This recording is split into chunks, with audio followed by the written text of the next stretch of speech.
Então, bom dia a todos, a paz do Senhor. Sejam bem-vindos à nossa aula de número 2, da nossa série de estudos sobre aconselhamento bíblico, da nossa escola bíblica, tá certo? Então, o título da nossa aula de hoje é Aconselhamento bíblico e a psicologia, amigos ou inimigos? A gente vai tratar hoje sobre 5 visões do aconselhamento cristão e 6 visões da psicologia secular, certo? E aí, por que eu estou tratando desses assuntos? Porque quando formos às próximas aulas, nós iremos tratar muito de Bíblia, de como aconselhar a partir da Bíblia. Então, irmãos, mas a gente precisa ter pelo menos a noção básica do que é que está acontecendo hoje, como é que as pessoas orientam as outras, e às vezes alguns problemas que nós vemos hoje estão acontecendo, né? Quando a pessoa procura terapia.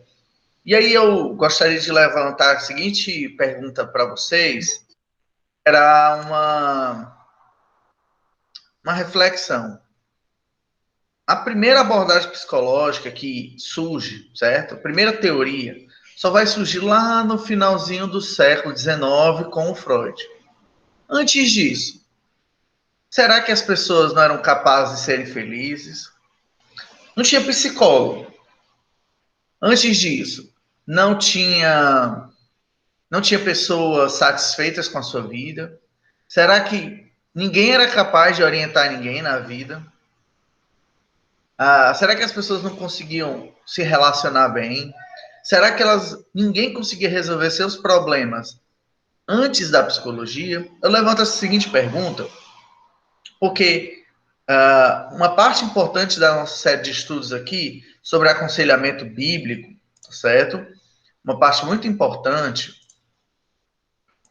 certo? Vai ser essa questão de a gente entender que a Bíblia é suficiente e extremamente importante e necessária para orientar a vida das pessoas e valorizar aqui o que nós chamamos de conhecimento tradicional. Da mesma forma, é como dissesse assim, é como pensar que ninguém comia bem antes de existir o nutricionista. Agora, existia certos costumes que a gente tinha, que a gente comia melhor. Então, essa ideia para a gente entender, por exemplo, da sabedoria bíblica. Não é que ela é só uma sabedoria popular acumulada ao longo dos anos. Ela é inspirada por Deus. Mas entender que você não necessariamente precisa de um treinamento em uma formação em psicologia para orientar as pessoas sobre os mais diversos assuntos. O que você precisa é conhecer a palavra, que muitas vezes as pessoas nem conhecem. Então, elas não sabem como explicar um texto para uma pessoa, orientar de acordo com a escritura. Hoje a gente ainda não vai começar esse assunto, mas só para a gente poder entender que tem, tá certo, essas teorias, tá bom? E a gente entender que não é porque a gente não tem formação em psicologia, tá certo? Que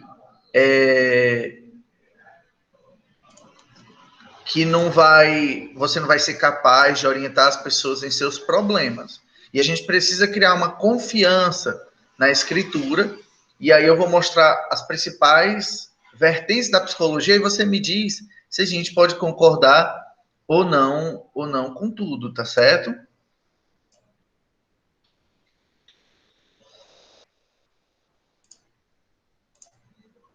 Então, vou botar só uma telinha aqui para vocês, tá certo?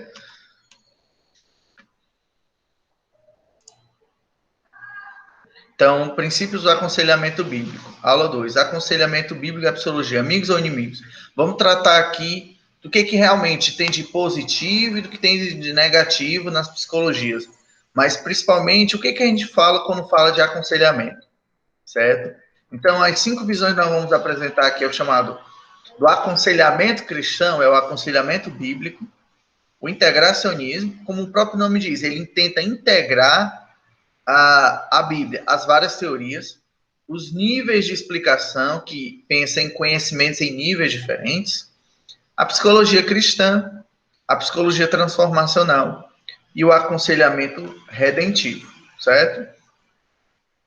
E nessa segunda parte, nós vamos ver a perspectiva psicodinâmica ou psicoanalítica, ou do Freud, o comportamentalismo, que fala do comportamento, tá certo? Que o principal nome foi esse carinha aí, a perspectiva humanística, a cognitiva, biológica e evolucionária, e por último, algumas considerações finais sobre erros, tá bom? E sobre pontos positivos e negativos de cada um. Então vamos lá, irmãos, certo? Primeira coisa, o, essas 5 visões aqui do aconselhamento cristão, eu tirei do artigo chamado Aconselhamento Cristão em Perspectiva, uma apresentação dos 5 principais pontos de vista, certo? Você pode botar esse título lá, ou bota o autor Jonatas Abdias de Macedo, que você vai encontrar o artigo, tá certo? Então vamos lá. Bem, quando a gente fala o nome aconselhamento cristão, você vai pesquisar, existem muitas visões diferentes. Ah, é assim que você faz, é assim. E o que gera muito o quê? Muita confusão, as pessoas não se entendem. Às vezes, algumas pessoas dizem que aconselhamento bíblico é a mesma coisa que aconselhamento cristão. Alguns dizem que é igual, outros dizem que é diferente. Nós temos várias visões e todas elas que eu vou apresentar agora estão no Brasil, em livros que você pode comprar sobre aconselhamento, em cursos que você pode estar se capacitando, tá certo? Então, todas elas vão estar no Brasil, em literaturas ou cursos, tá certo? O artigo que eu vou apresentar aqui, ele quer dar uma visão ampliada para a gente poder discutir de maneira mais profunda e complexa o problema, tá certo? Então, uma abordagem muito ingênua de que, é assim que se aconselha, só essa forma, pode gerar muita confusão, ao invés de edificação. Então, a gente trabalhar cada abordagem para ver o que é mais útil, certo? Para o reino e a glória de Deus. Também propiciar o diálogo, para ser potencialmente produtivo, né? Porque se você for pesquisar, geralmente essas visões diferentes do aconselhamento cristão, o pessoal acusa o outro de herege, de humanista, aí o outro, não, vocês são negacionistas da ciência, por um lado, quem diz que é só para usar a Bíblia, então tem essas acusações muito nada produtivas. Então, a gente vai apresentar, tá bom? Essas diferentes visões de aconselhamento e vão ser grandes oportunidades de ajudar o próximo e também grandes desafios. O objetivo é providenciar essas futuras avaliações e evitar perigos. Então, aqui a gente tem que entender que não é rejeitar totalmente as abordagens da psicologia, mas também em que ponto aqui a gente tem que discordar, por exemplo, do Freud. Em que ponto a gente tem que discordar das outras teorias? Porque, afinal, a gente, claro, temos que, não é uma atitude cristã ao longo da história negar a ciência, não favorecer, pelo contrário, grandes cientistas foram cristãos e viram isso como uma atitude para glorificar a Deus, mas temos que também entender que essas ditas ciências, principalmente na área de humanas, elas não são neutras. Então, por exemplo, quando o Freud desenvolve a teoria dele, ele está criticando várias coisas do cristianismo, afinal, ele é um ateu, certo? Ele era um ateu. Então, a gente também não pode comprometer a nossa fé ao adotar certas teorias da psicologia, certo? Então, eu só esqueci de perguntar, tá todo mundo me ouvindo? Botei nos comentários, tá todo mundo me ouvindo direitinho? Sim, estamos. Amém. Né? Então, quem chegou posteriormente, seja bem-vindo, a paz do Senhor, tá certo? Então, a gente vai estar estudando essas 5 visões, tá bom? Oi, Carol. Então, vamos lá. Primeiro, vamos fazer um breve histórico aqui, tá certo? Nos últimos anos, aumentou o interesse dos cristãos pela psicologia como uma ferramenta útil, né? Então, os cristãos sempre sempre entenderam a importância de aconselhar uns aos outros. A gente pode ver na prática da confissão, né, da confissão de pecados. A gente pode ver na própria prática do cuidado pastoral, certo? Então, aconselhar era uma prática sempre comum. Mas agora que surgiu essa nova ciência, assim, e se a gente for parar para pensar quanto tempo existe a psicologia, ela é nova, certo? Ela, como eu disse, ela foi começar ali no finalzinho do século XIX, início do século XX, ou seja, 1890, 1900 para cá. Então, comparado com outras ciências, ela é recente, ela é nova, certo? Então, houve um aumento do interesse, tá certo, pela psicologia, o que gerou duas reações, tá bom? Então, toda vez que surge uma coisa nova, as pessoas têm duas reações. Ou elas aceitam de pronto, duas reações extremas, né? Vamos dizer assim. Elas aceitam de pronto ou elas rejeitam totalmente.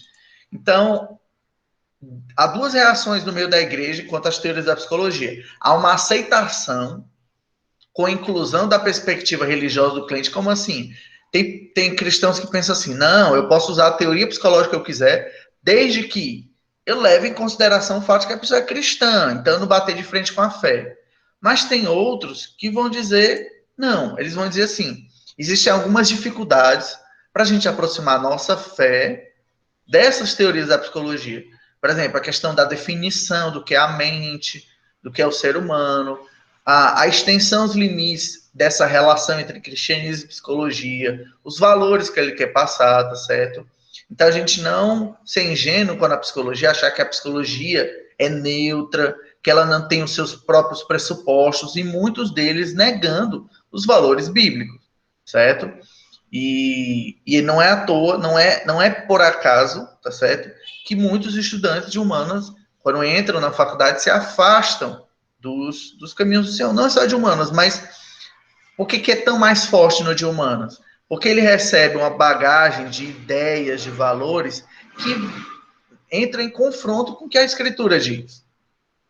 Então, apesar de esse outro lado, esse outro grupo, não aceitar também, essa percepção das dificuldades também é uma força motriz para, ao invés de só aceitar, a gente pensar assim, como a gente pode integrar a psicologia ou discordar, em que momento a gente pode discordar ou concordar com a psicologia, certo? E aí há sempre um diálogo e uma cooperação, certo? Apesar de que, ao longo da história, a relação entre cristianismo e psicologia tem sido confusa e geralmente não amigável e pouco proveitosa. Como assim? Tem muito conflito, muitas críticas mútuas, né? Então, tem muitos psicólogos seculares, psicólogos psiquiatras, que fazem críticas ao cristianismo. Está na sua própria origem, o próprio Freud. O Freud escreveu várias teses criticando o cristianismo. Ele mesmo disse que muitas das psicoses do seu tempo eram causadas pelo sentimento de culpa ao qual a doutrina cristã era responsável, o que não é bem da verdade.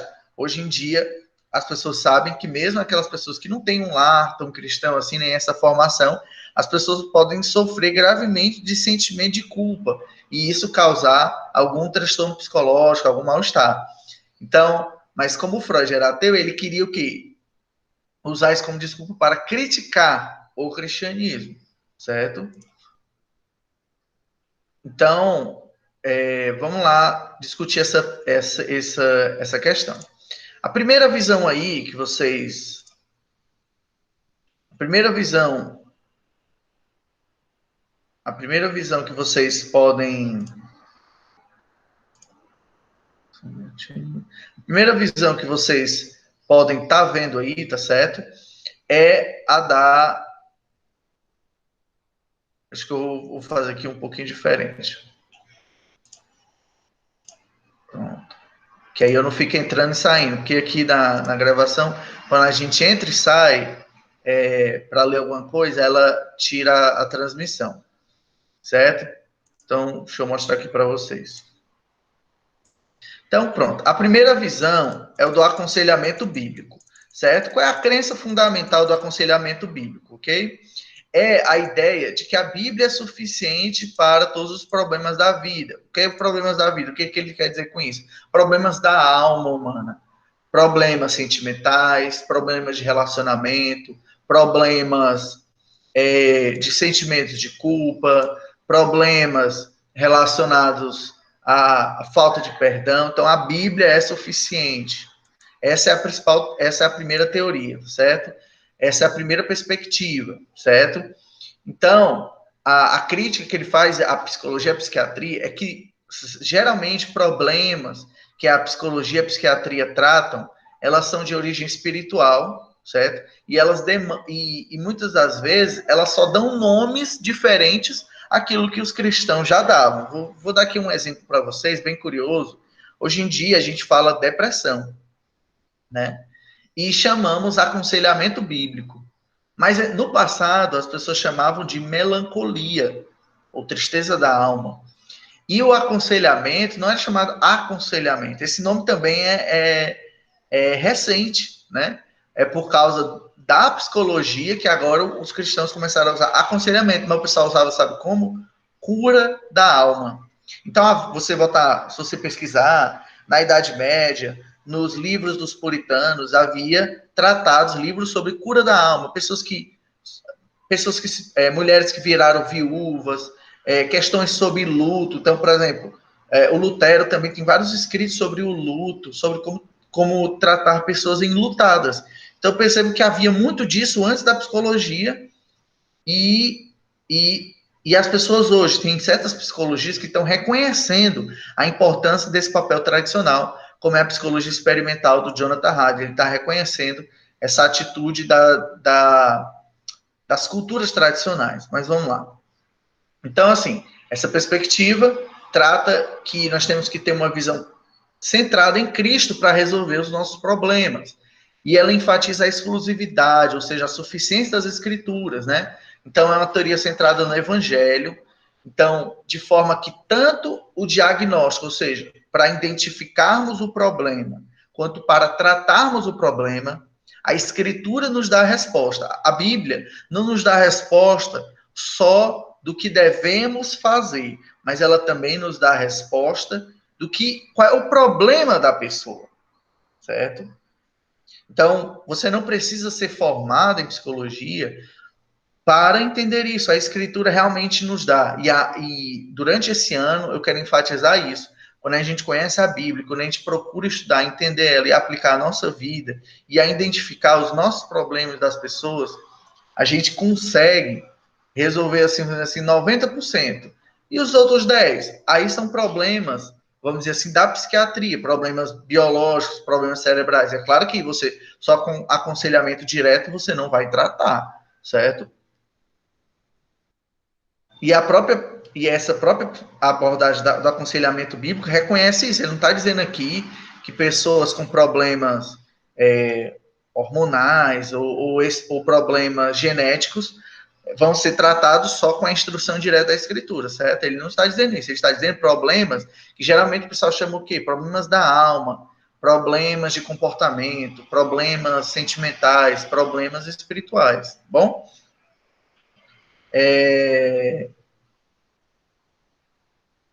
Então, assim, então a psicologia, essa visão, reconhece o papel da psicologia em desafiar os seus preceitos, mas a psicologia ela só serve, dentro dessa primeira perspectiva, aconselhamento bíblico, para aprender a desenvolver contra-argumentos. Não, a gente precisa aprender a contra-atacar ela. Ela diz assim, a psicologia é útil, mas ela não é legítima em sua função como ferramenta para um entendimento intelectual e prático, para beneficiar o cuidado da alma, certo? Então, essa visão é basicamente assim, só Bíblia, certo? Se eu pudesse resumir aqui numa frase sobre o aconselhamento bíblico, é dizer assim, usar somente a Bíblia, né? Esse é o fundamento, usar somente a Bíblia, certo? E é o que a gente vai aprender aqui esse ano, tá certo? Eu, pelo menos, não tenho uma crítica do tipo, não podemos usar recursos da psicologia. Mas eu levanto a seguinte questão: será que somente os irmãos formados em psicologia podem orientar as outras pessoas? Eu acredito que não. Eu acho que a Bíblia, quando você tem conhecimento bíblico dela, você é capaz, sim, de ajudar os irmãos, encorajar, consolar, repreender também, certo? Então, a Bíblia dá essas respostas, ok? A segunda perspectiva é como o próprio nome diz, integracionismo. o próprio nome está dizendo, ela tenta integrar, certo? Então, assim, eles dizem que a psicologia é ciência, claro, reconhece que quando o psicólogo está lá, ou pesquisador em psicologia, ou terapeuta, os valores, a visão de mundo do psicólogo influenciam como ele vai pesquisar e como ele vai aplicar na terapia. Então, não se engane, gente. Então, os valores do cara vão passar, sim, certo? A fazer parte do processo terapêutico. Porque não tem como ele sair de dentro dele mesmo. Como é que ele vai orientar uma pessoa? Vamos dar um exemplo. Se um psicólogo é um crente, quando ele vai orientar alguém, ele vai ter alguns valores, algumas visões, alguns princípios diferentes de um psicólogo não cristão, certo?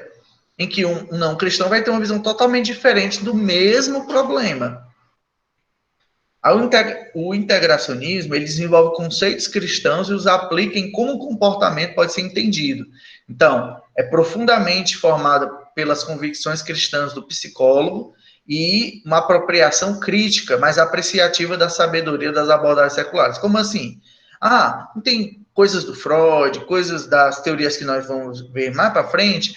Tem coisas boas, tem coisas que a gente pode usar, coisas legais, coisas positivas e científicas, comprovadas, que não são ideologia, certo?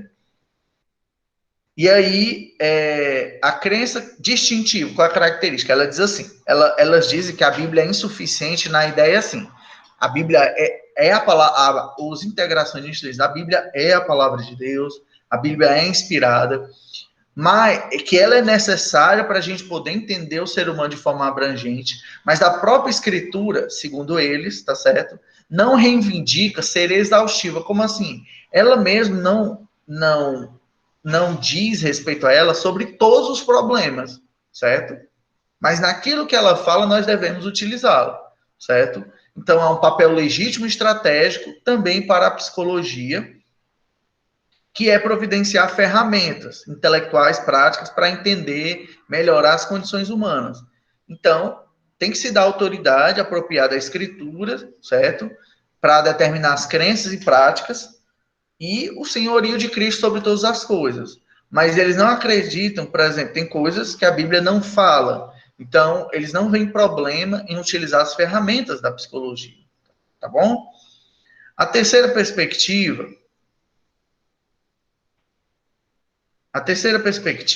é a dos níveis de explicação. Como assim? O que é um nível? Um nível é uma altura, é um degrau. Então, é pensar assim, a criação de Deus são vários níveis. Então, por exemplo, e esses vários níveis, nós experimentamos o mundo em diversos níveis. Você, por exemplo, você pode estudar, por exemplo, você chega numa cidade, você pode estudar a história da cidade. Você pode estudar só as plantas da cidade. Você pode estudar o clima da cidade. Você pode estudar a religião daquela cidade. Você pode estudar, vamos dizer assim, que manifestações culturais tem naquela cidade. Musicais, tradicionais. Então, há vários níveis. Pensa assim como o conhecimento, ao invés de ser tudo uma coisa só, são em várias partes, em vários níveis que explicam a realidade. Então, eles vão dizer que a psicologia e a teologia são complementares, não há confusão. Cada uma está tentando responder uma coisa, certo? E aí a psicologia é entendida como a ciência dos processos mentais e do comportamento. Então, ela é uma das ciências que observa e estuda o ser humano. E qual é a relação do cristianismo com a psicologia, segundo essa terceira visão dos níveis de explicação? Ela deve motivar a ciência, exigir, ou seja, demandar uma avaliação cética, crítica da ciência. Como cristãos, deve expressar uma fé enraizada em valores, relacionar os estudos da psicologia e da religião, tá certo? Inclusive estudar na psicologia a experiência religiosa, os efeitos da religião sobre a nossa vida, e há muitos estudos voltados nesse sentido, tá certo? Mas eu vou logo, não querendo ser pessimista, mas é porque eu já fiz essa pesquisa, quando você vai estudar estudos da psicologia sobre a Bíblia, geralmente são estudos que fazem muitas críticas, certo? Então, mas o problema não é a ciência psicológica, o problema é a ideologia. A gente não pode, como eu disse, pensar que a psicologia é neutra. A verdade, não há uma abordagem da psicologia. Há inúmeras abordagens da psicologia. Hoje nós só vamos ver 6, mas existem mais de 20, certo?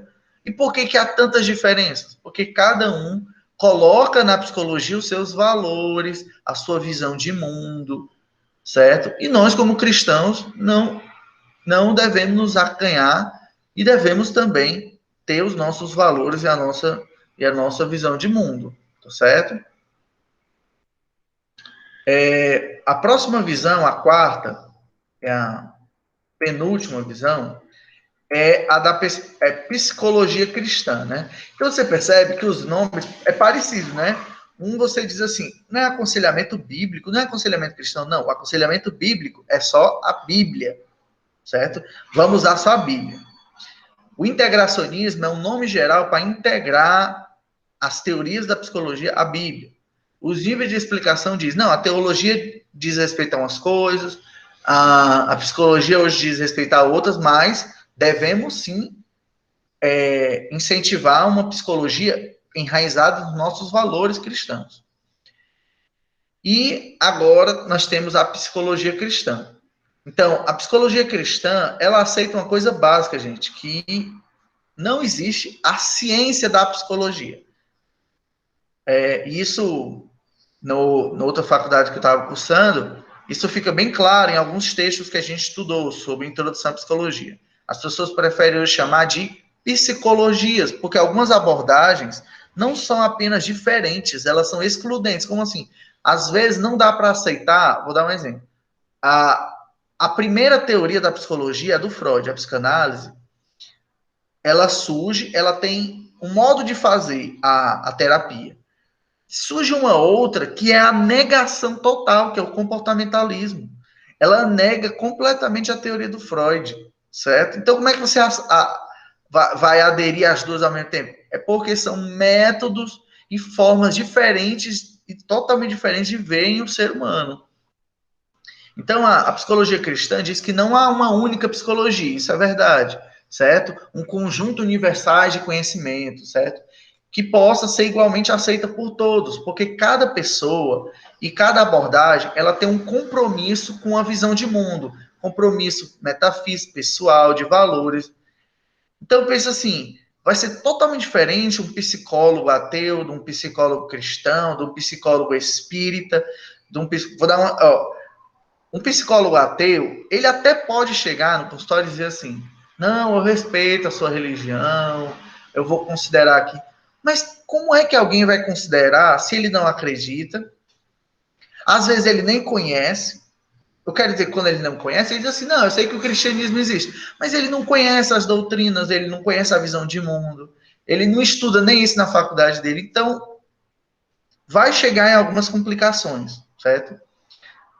Se você for para um psicólogo e ele é espírita, ele já vai levar em consideração a realidade de Deus, a espiritualidade, vai levar em consideração a importância de Deus nas nossas vidas, vai levar em consideração questões sobrenaturais, questões espirituais, mas vai entrar em alguns conflitos também com os nossos valores em relação a outras coisas, como, por exemplo, a reencarnação.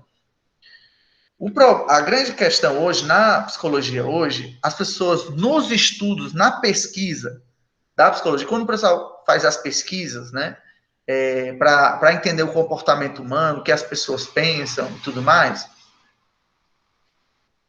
as pessoas não botam, a psicologia não bota religião, ela bota espiritualidade, porque diz que é uma coisa mais íntima e tudo mais. Os estudos hoje chegam a um consenso e diz, é muito importante a espiritualidade na vida da pessoa. Ter fé é importante. E existe, inclusive, revistas científicas especializadas só em estudar isso, em saúde mental e espiritualidade, certo? Mas a grande questão é que isso, na prática clínica, é muito complicado. É muito controverso. As pessoas até hoje não sabem como é que eu coloco. As pessoas até dizem, é muito importante. Mas não colocam isso na prática clínica. Por quê? Porque tem medo de entrar em conflito, e a prática do aconselhamento não é para ser um debate, né? A prática terapêutica da psicologia não é para a pessoa entrar lá numa discussão, é para orientar a pessoa, né? Então, assim, inclusive a própria, tem um livro uma das maiores psicólogas do Brasil, eu tenho até um livro dela aqui, eu posso mostrar depois para vocês, ela diz que ela orienta a pessoa a crer em algo, mas e ela mesma diz, eu acredito numa força maior.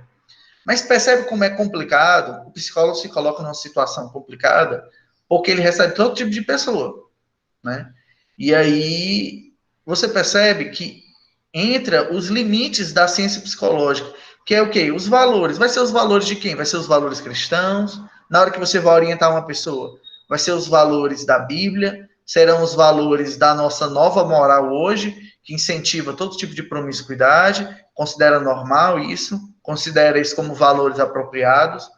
Vai ser ou cada um determina os seus valores, então a gente cai num relativismo, cada um pensa o que é melhor para si, então o psicólogo chega aí numa situação bem complicada. Então, nessa visão, voltando, nessa visão aqui da psicologia cristã, não há neutralidade, certo? Pois as normas, o que são normas? As regras, elas não são derivadas apenas dos dados. É assim, se você pegar um psicólogo cristão, um ateu, um espírita, até a diferença entre protestantes e católicos. Você pegar o mesmo estudo de caso, mostrar para eles e perguntar, a partir daquele problema que foi diagnosticado, o que nós devemos fazer? Cada um deles, se eles levarem em consideração os seus valores, eles vão dar respostas um pouco diferentes, certo? Por exemplo, um aspecto bastante negligenciado na psicoterapia, que é bem comum no aconselhamento bíblico, é a questão de perdão, certo? Então, como dizia o D.K. Chesterton, ele dizia que a psicanálise, na época dele, psicologia só tinha a do Freud, né, a psicanálise, ele dizia, a psicanálise é a confissão, aquela doutrina lá que a pessoa chega para o padre, conta tudo, só que chega no final, não tem aquele momento que o padre ou o pastor diz assim, não, meu filho, vá em paz, perdoados são teus pecados. A pessoa confessa, confessa, confessa, mas nunca o psicólogo vai, como tem essa questão, não, nós somos científicos, nós não somos aqui religiosos, ele chega lá e ele nunca vai chegar para você e vai dizer assim, olha, você está perdoado, vá em paz. Nunca, irmão, nunca ele vai dizer isso, tá certo? Nunca, nunca ele vai dizer isso, certo? Então é um problema. Como é que a gente, como cristão, um aspecto extremamente importante da nossa vida é o perdão, e a gente vai orientar alguém, ou quer dizer, a gente diz assim, não, a gente só direciona para o profissional e ele nunca vai falar sobre perdão. Complicado isso. Então, por isso que é importante a gente aconselhar uns aos outros, não desprezando o papel do profissional, mas a gente também ser capaz de orientar a pessoa e perceber, será que isso não é porque você não perdoa as pessoas? Será porque você não guarda ressentimento e por isso você sempre volta a ter os mesmos problemas, certo? Então, percebam a importância aí dos nossos valores como cristãos, né? Continuando. E aí, e a psicologia cristã diz assim, e quando a nossa fé, valores, crenças são desafiados por métodos científicos válidos, os cristãos devem responder também com pesquisa científica. A psicologia cristã diz assim, não, existe uma psicologia cristã, isso quer dizer, mas nós vamos mostrar que ela também é científica. Como assim? Nós vamos ser a favor das pesquisas, dos estudos, nós vamos ser a favor de uma ciência empírica, da experiência, que vai lá, teste, pesquisa, mostre, certo? Um exemplo mesmo, como eu disse, é o do Freud. O Freud dizia que a doutrina, essa visão cristã da culpa, gerava vários transtornos psicológicos. E aí as pessoas na época, como muitos eram cristãos, as pessoas caíram nisso, acreditavam mesmo, não, deve ser mesmo. O Nietzsche, o filósofo Nietzsche, também disse isso. Mas hoje já se sabe que não é responsabilidade do cristianismo. A culpa o sentimento de culpa não é uma coisa imposta só socialmente. Ela faz parte de nós como seres humanos. Como o nosso recurso moral, do tipo, eu fiz algo de errado. Eita, agora deu errado. Vala, meu Deus, o que foi que eu fiz? Esse caiu a ficha, certo? Não é uma coisa imposta só culturalmente pelo cristianismo. É uma coisa, é uma necessidade nossa, criada por Deus. Se a gente não tivesse o sentimento de culpa, como é que a gente ia fazer as coisas? Todo mundo ia ser o quê? E hoje já se sabe, todo mundo ia ser o quê? Psicopata. Psicopata é isso, o cara não tem sentimento de culpa. Isso não quer dizer que todo psicopata é um serial killer, coisa do tipo. Ele corre o risco. Mas a culpa é importante. Se a gente não tivesse culpa, a gente ia fazendo as coisas, prejudicando as pessoas, tava nem aí. E isso é um mal na sociedade, certo? Então, a psicologia cristã vai afirmar que nós devemos ter uma releitura da escritura como assim. Lembra da nossa aula passada? Eu falei sobre coração, mente, desejo, espírito, né? Alma. Lembra disso? Pronto. A psicologia cristã diz assim: a gente tem que entender essas palavras e comparar com a psicologia contemporânea. Então, por exemplo, quando a psicologia contemporânea fala mente, o que a Bíblia diz sobre a mente?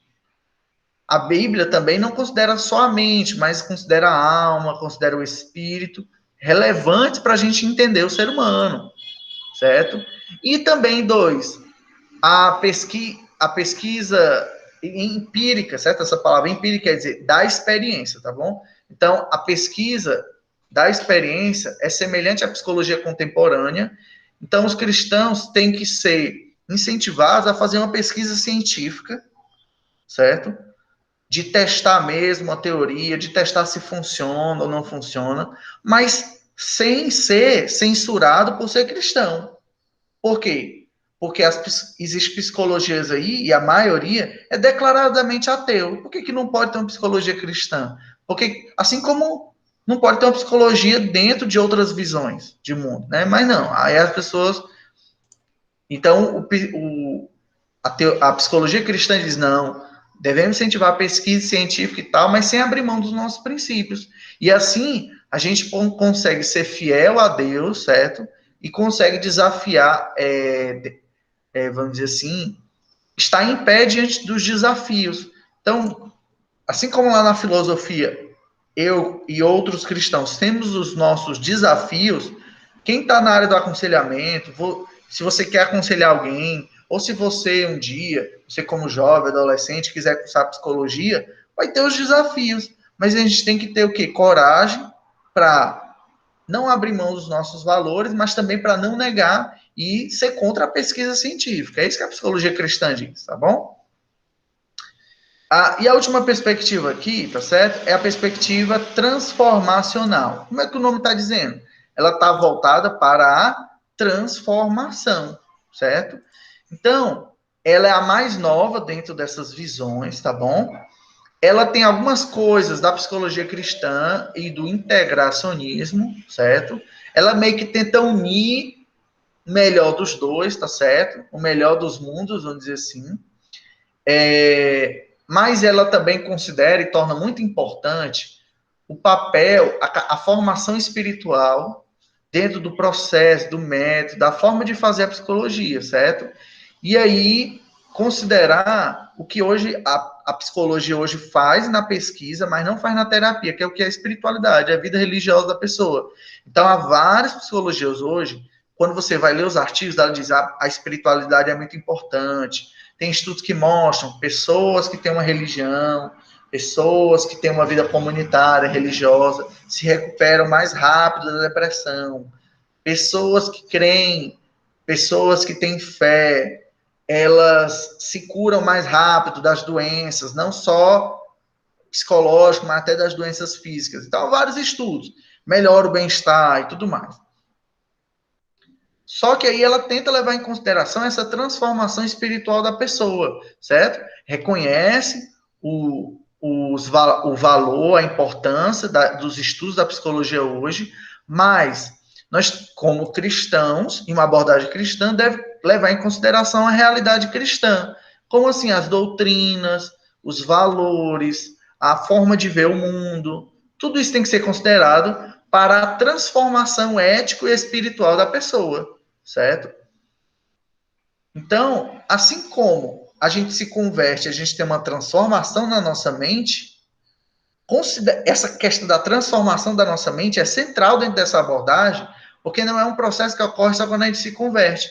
Mas por que não inserir isso no processo de orientar alguém? A pessoa precisa ser o quê? Transformada. A sua mente transformada, como diz a Escritura, né? Como diz Romanos, capítulo 12, versos 1 e 2, né? Que a mente dela seja que ela não se conforme com o mundo, mas seja o quê? Transformado. Mas a pessoa seja transformada pela renovação da mente. Está lá em Romanos, capítulo 12, versos 1 e 2. Certo? Então, a realidade, a existência, os princípios da fé fazem parte da existência das pessoas. Então, não é só um sistema de crenças, mas faz parte da forma como a pessoa vê o mundo. O mundo é a realidade de Deus. Então, os princípios da fé não apenas nos informam, mas elas formam o processo e a produção da pessoa, certo? Então, a proposta é redescobrir, redesenhar e repensar a maneira tradicional de se fazer psicologia como ciência. Então, é uma relação bem próxima aqui com a teologia cristã, tá certo?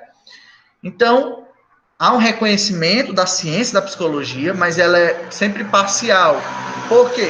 Porque o psicólogo não cristão, ele não foi transformado pelo Espírito. Então, é muito complicado para ele orientar outros cristãos ou pessoas que querem, de fato, serem transformadas pelo poder do Espírito Santo. E por isso, é apropriado que se haja uma metodologia, uma psicologia que inclua as verdades da fé cristã, certo? E a última proposta é o chamado aconselhamento redentivo. Tem pouco livro sobre isso, tá certo? Você vai ver isso pela editora Monergismo. Mas o próprio nome está dizendo, né? Ela tenta unir as diferentes perspectivas com o grande objetivo de quê? De que a realidade do cristão expresse a sua salvação. Então, a salvação não é só aquele momento que a gente crê. A salvação, no ponto amplo, a gente já foi salvo, claro, mas Deus continua a trabalhar no nosso coração para a gente ter uma mente transformada, para a gente se arrepender dos nossos pecados, para a gente vencer os nossos traumas. A redenção, o resgate, a transformação ainda continua pela obra da palavra, tá bom?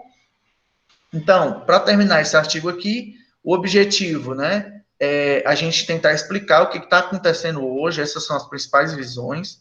Essas diferentes abordagens podem ser vistas como sobreposições e diferenças. Então, tem horas que a gente pode concordar com as coisas, outras, mas a gente precisa compreender, e cada uma tem os seus limites também, certo? A gente precisa responder a seguinte pergunta: como é que o cristianismo, a nossa fé, pode trabalhar com os problemas? Sim, tem justamente essa questão, né? A gente fala aqui, mas, por exemplo, os profissionais de RH, né? Isso não quer dizer que você vai ter que evangelizar em todo momento, certo? Mas a questão é que não existe neutralidade. Vai ter uma hora que, infelizmente, vai entrar um conflito. Você não precisa ficar buscando o conflito, né? Mas claro, você vai respeitar os valores do outro, mas entenda, na nossa cultura hoje, respeito e tolerância, né? Eu acho que gerou esse problema. Respeito e tolerância se tornou eu concordar com os valores do outro e eu me calar para os meus. Quando, na verdade, a tolerância clássica é dizer, não, eu respeito os seus valores, só não concordo, né? Então, só que a gente está hoje nessa berlinda, né? Hoje em dia, parece que se você discordar, você já quer matar o outro. Diz assim, não, cara, eu só não concordo, mas respeito, entende? Mas as pessoas não entendem isso hoje, é muito complicado hoje, eu entendo, realmente, Michele.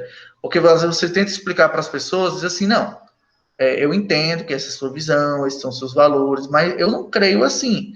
Mas a pessoa já entende isso como uma afronta, né? Hoje a gente vive numa geração, estava relendo essa frase esses dias, sobre pós-modernidade, assim, nós vivemos numa geração que pensa com sentimentos, certo? E uma geração que ouve com uma imagem. Como assim? Tem gente que escuta música só com clipe. Tem gente que não para, fecha os olhos e escuta a música. A pessoa assiste música, ela não escuta música, ela assiste. E ela não pensa as ideias, ela já leva para o lado pessoal, ou ela já vira um ressentimento, uma revolta para brigar com você, porque você discordou, você quer acabar com a visão dela. Não, calma, não é assim. Né? Então, a gente vive realmente numa situação complicada, certo? Mas vamos lá. Como é que o cristianismo deve se apropriar da psicologia? Foi uma resposta pouco desenvolvida, tá certo? Qual o papel da Bíblia, das escrituras e sua relação com a psicologia? Qual a relação dos paradigmas? Paradigmas é os modelos, certo? Modelos filosóficos. Então, o cenário é complexo, multifacetado. Então, a relação da psicologia com o cristianismo, às vezes vai dar total aceitação, a total rejeição, mas nós precisamos de uma perspectiva que vá além, certo? Que ela encoraje a pesquisa. Nós não podemos, como cristãos, dizer que está certo, a gente não pesquise, não estude, porque isso aí é. Não. Tem que estudar. Conhecimento nunca leva a pessoa a se desviar. Existe o falso conhecimento, que não é conhecimento, certo? É como dizer que a pessoa não conhece a verdade. Ora, se a verdade é Deus, se a verdade está em Cristo, como assim a pessoa. Então, o conhecimento ele é importante até para a pessoa conhecer a Deus. Agora, a pessoa tem que ser honesta na pesquisa dela, certo? E quando ela é honesta, e nós temos vários casos disso, as pessoas se encontram com Cristo. Né? Eu vou dar o exemplo do geneticista Francis Collins, diretor do Projeto Genoma, o primeiro diretor do Projeto Genoma, e ele diz que quando estudou aquilo, ele não era muito religioso, e aquilo fez ele ver que existe uma ordem no mundo, que existe um criador, e fez ele se converter. Então, a pesquisa do genoma, do DNA humano, fez ele se converter. Agora, os cientistas o Watson Crick, que descobriram a dupla hélice, na mesma época que eles descobriram, tinham cartas deles que eles diziam, não, agora nós vamos criar uma nova humanidade, nós vamos transformar o DNA das pessoas, porque isso é o que constitui as pessoas. Olha a ideia. Enquanto um se volta para Deus e glorifica a Deus pela sua criação, o outro já diz assim, vamos manipular, vamos controlar, vamos, como deuses, nós vamos controlar o nosso próprio destino e tentando formatar o ser humano a partir do seu DNA, certo? E não pense que essa ideia foi abandonada, existe até hoje, viu, gente? Tem gente que acha que se nós modificarmos o DNA do ser humano, isso não é teoria da conspiração, existem vários estudos que mostram isso, nós podemos criar seres humanos melhores, certo? Então, nós devemos encorajar a pesquisa científica, certo? Encorajar o estudo, a pesquisa, mas sem comprometer a nossa fé. Então, as duas coisas podem sim caminhar juntas, tá bom? E a gente precisa de um modelo que relacione escrituras e psicologia e pense na diversidade de implicações. Como assim? Se eu adotar essa ideia, quais são as consequências? Se eu adotar essa abordagem, qual é a consequência para a minha vida como cristão, para a doutrina cristã? Isso vai contra alguns valores, contra alguns princípios, contra a visão de mundo? Então, né? E aí, vamos lá. Eu vou ter que dar uma corrida, voada aqui, tá certo? Eu vou enviar eu posso enviar esse material escrito aqui para vocês, tá bom? Porque não vai dar tempo, já são 11 horas, a gente começou um pouquinho tarde, né? Bem, as perspectivas aqui, tá certo? Elas, devido ao tempo, eu vou logo aqui para uma tabelinha aqui, tá certo? Só um minuto. Eu vou parar aqui e vou mostrar essa daqui para a gente ganhar tempo, certo? Só um minuto, vamos lá. Obrigado. Obrigado, Michele. Vamos lá.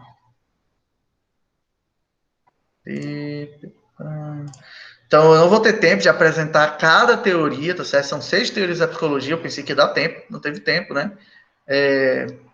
Esse é o problema, né? Mas na eternidade vamos ter todo o tempo do mundo, mas vamos lá. Só um minutinho que eu tenho que fazer um negocinho aqui.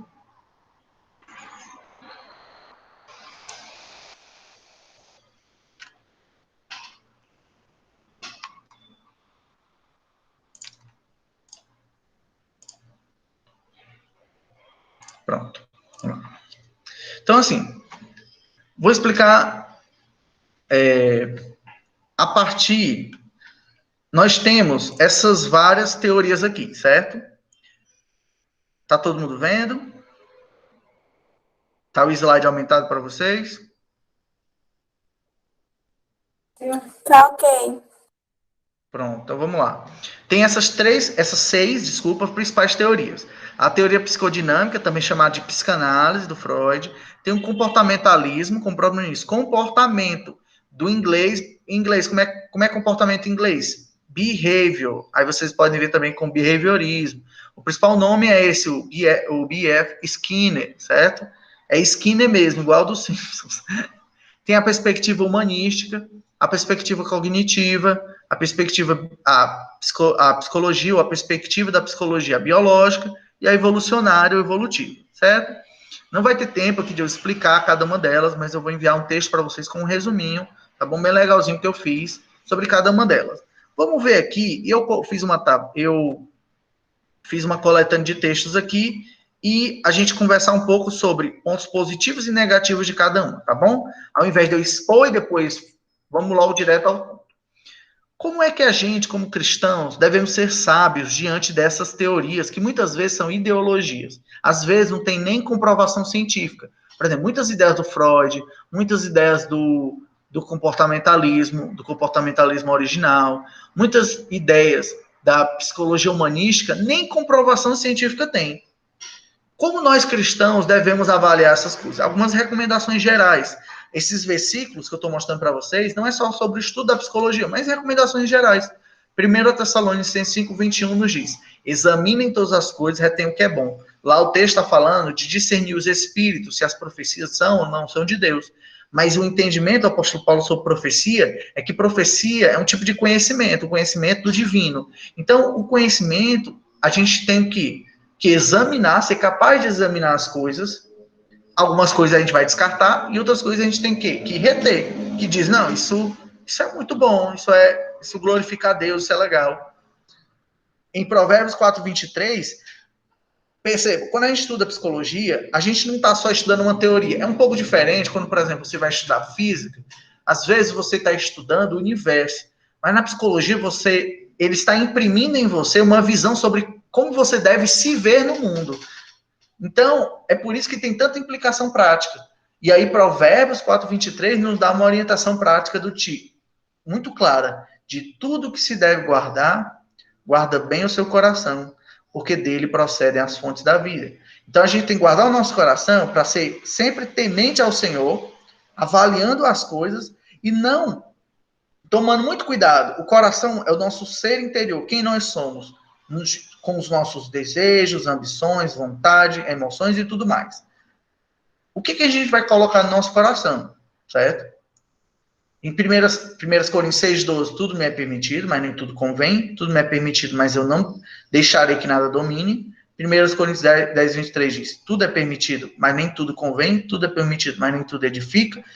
Algumas versões colocam tudo é permitido, entre aspas, porque alguns dizem que esse era o slogan do pessoal lá de Corinto. Não, tudo é permitido, agora eu vivo. E o apóstolo Paulo está dizendo, mas nem tudo convém, nem tudo edifica, e eu não me deixarei dominar por essas coisas. Porque tem gente que começa a estudar psicologia, ou qualquer outro assunto, e ele é dominado por essa filosofia, por essa ideologia. E por último, para a gente deixar claro que o aconselhamento principal vai ser a Bíblia, quando formos aconselhar alguém, nós temos que criar o hábito, o costume de usar a Bíblia, a gente tem que ter claro.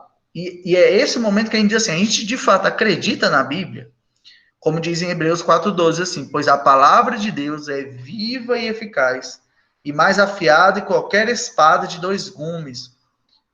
Ela penetra ao ponto de dividir alma e espírito. Olha o ponto que ela entra. Para dividir alma e espírito, juntas e medulas. E olha que interessante. Quem é vivo e eficaz, ela para o quê? Julga os pensamentos e intenções do coração.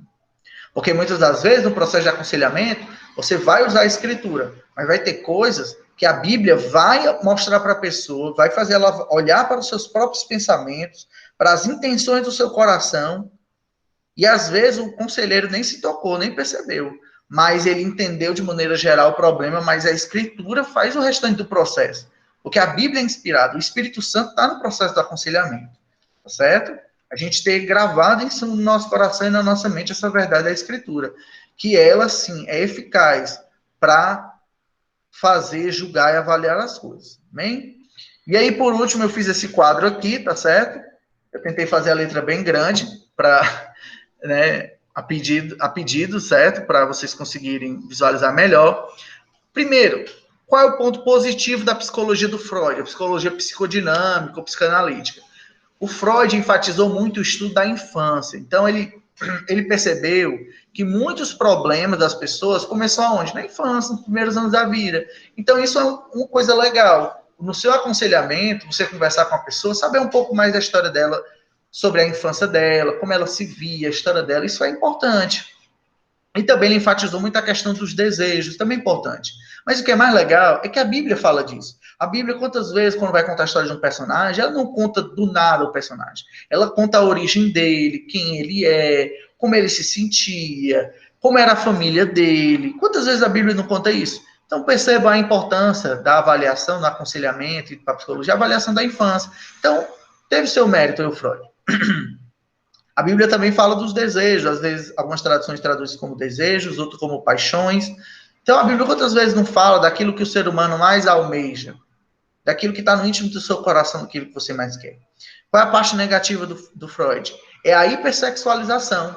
Como assim? Ele achava que tudo era uma disfunção do sexo, uma repressão sexual. E, inclusive, cientistas não cristãos, gente, criticaram Freud por isso.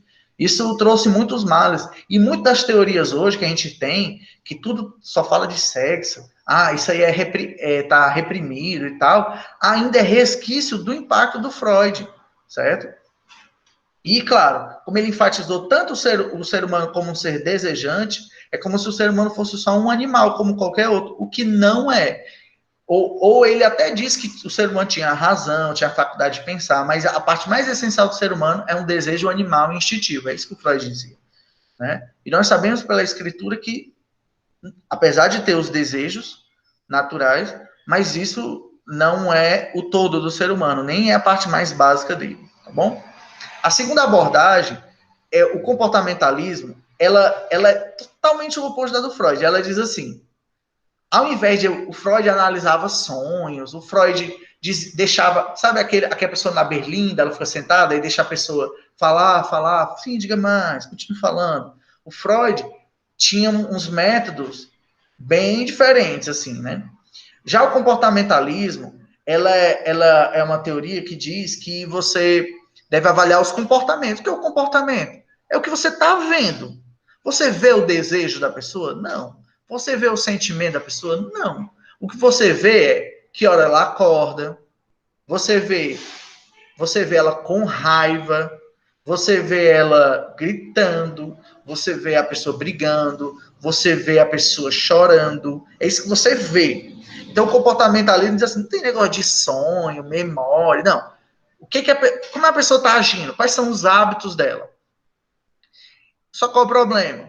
Ela é uma avaliação legal e objetiva. Então, por exemplo, qual o ponto positivo que nós podemos trazer para o nosso aconselhamento? Quando você vai aconselhar uma pessoa, às vezes a gente chega cheio de preconceito, cheio de visões, chega para a pessoa e não avalia o que ela está fazendo. Tipo assim, a gente fica, não, isso aí é por causa... A gente fica conjecturando, não.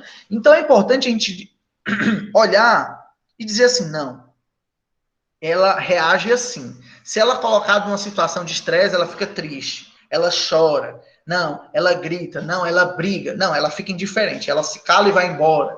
Então, isso é legal da teoria comportamental. Qual é a parte ruim? É porque ela é a base de muita psicologia ateísta. Então, tanto a do Freud quanto a comportamental tem como pressuposto a ideia que não existe alma, que o ser humano não tem Deus. Então, ela é bem problemática. E aí, e os fenômenos internos, a consciência? Nós, como cristãos, queremos na alma. Mas, por exemplo, a consciência, o que é a consciência? O que é as memórias? A pessoa comportamental, dentro dessa teoria, ela só diria assim, não, isso é só uma repetição das suas vivências, mas a gente não sabe, o ser humano é capaz de criar lembranças, inventar, imaginar, ter consciência de si mesmo. Isso, essa teoria não explica, certo? Isso é uma crítica que, inclusive, cientistas fizeram essa abordagem.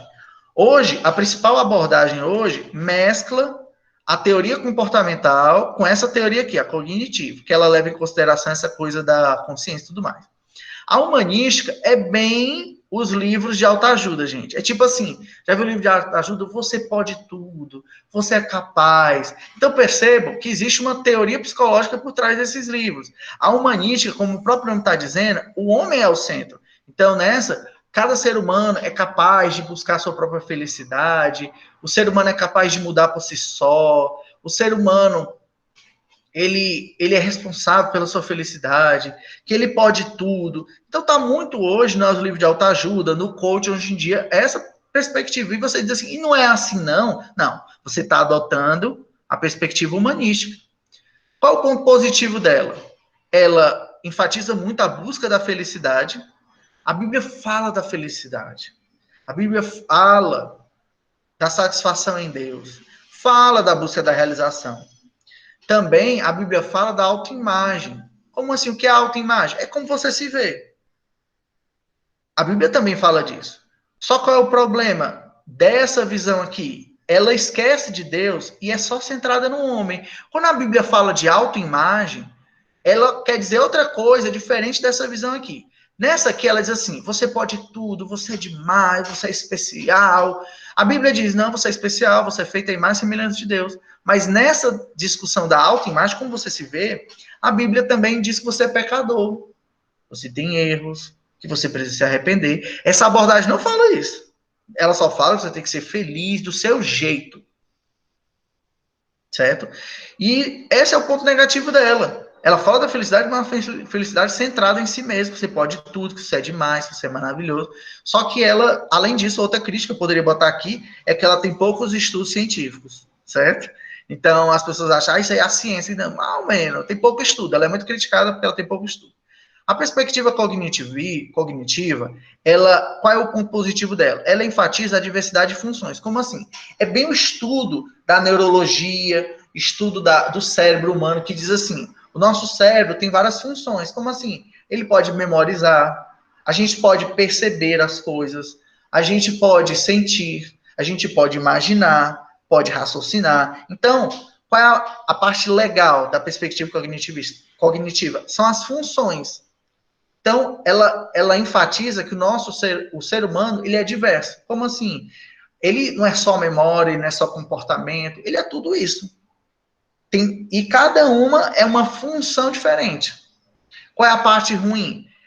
Como ele tem a base da teoria cognitiva é a neurologia, ela acha que o ser humano é tipo um computadorzinho que eu vou botando dados. Aí tem um input, tem guardar a memória e tem um output. E então ela tem uma visão muito do ser humano quase como uma máquina que armazena, guarda dados e libera dados e reage a esses dados. Né? Uma visão bem errada do ser humano hoje em dia, certo?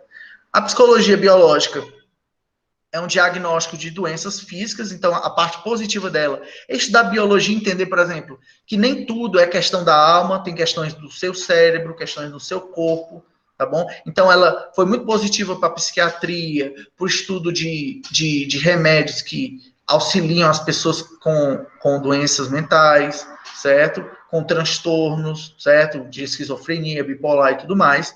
Mas, mais uma vez, ela desconsidera, e aí essa crítica é inclusive da própria ciência e das outras perspectivas. Porque tem males que afetam o corpo, mas a origem não foi no corpo. Foi aonde? Crenças negativas que a pessoa tem, imagens de si mesma, a questão da autoimagem, certo? Que num scanner, lá num estudo lá do cérebro, não vai aparecer. E o último é a psicologia evolucionária. A parte positiva dela, ela fala, diferente da comportamental, é que o comportamento não é só individual, não é só a pessoa. Ela é social e ela foi herdado também dos nossos antepassados, certo? Qual é o grande problema? É porque nós, como cristãos, temos muitos problemas com essa grande visão evolutiva. Amém? Então era isso. Desculpa a pressa aqui, mas foi só o final. Então, guardar na memória esses textos aqui, tá bom? Da gente examinar todas as coisas, guardar o nosso coração, saber que nem tudo convém, certo? Nem tudo edifica, e que a palavra de Deus é viva e eficaz para transformar vidas, resgatar pessoas, certo? E capaz de julgar e discernir os pensamentos e as intenções do nosso coração e da pessoa que a gente está aconselhando. Amém? Vamos orar ao Senhor para a gente estar, então, encerrando aqui. Vocês podem colocar as perguntas aí, tá bom? Que eu vou já parar a gravação. Seu Deus, amado Pai, Pai querido, eu te agradeço, Senhor, porque o Senhor não nos deixou desamparados. O Senhor nos deu a sabedoria da tua escritura. O Senhor nos orientou com a tua sabedoria. Senhor, dá discernimento a esses jovens e esses adolescentes para quando eles estudarem, Senhor, estiverem na faculdade, não se afastarem de ti, Senhor. São quase 70%, Senhor, de jovens que entram na universidade e se desviam dos teus caminhos, que podemos ser sábios e prudentes na nossa era, Senhor. Mas que também não nos isolemos do mundo, Senhor, porque o Senhor nos chamou para estarmos no mundo, para realizarmos pesquisa científica, para produzirmos, escrevermos, darmos palestras, mas para a tua honra e tua glória, Senhor. Ou como profissionais, Senhor, profissionais ligados à psicologia, ao RH, à área de humanas, nós possamos te glorificar nas nossas vidas, que a tua glória venha se expressar no humano, que essas ciências não venham afetar esses jovens e esses adolescentes ao nível de uma dita ciência humana que desumaniza, que destrói o ser humano, Senhor, mas que nós possamos, Pai, sermos prudentes e sábios e vivermos para a tua honra e tua glória. Guarda as mentes e os corações desses jovens, desses adolescentes e nos instrui na tua santa palavra, em nome de Jesus. Amém. Amém.